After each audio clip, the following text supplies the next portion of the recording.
I'm quite amused by the narrative being circulated by the UDP, the NPP, and other parties,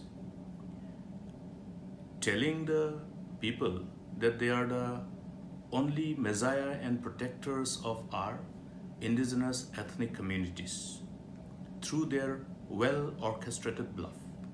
I'm sure they must have gone through an exhaustive coaching given by the BJP to engage in this bluff.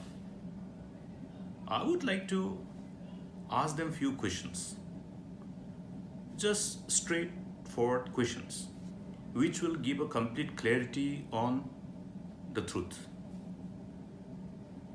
Is it not a fact that on the 19th of July 2016, the BJP led NDA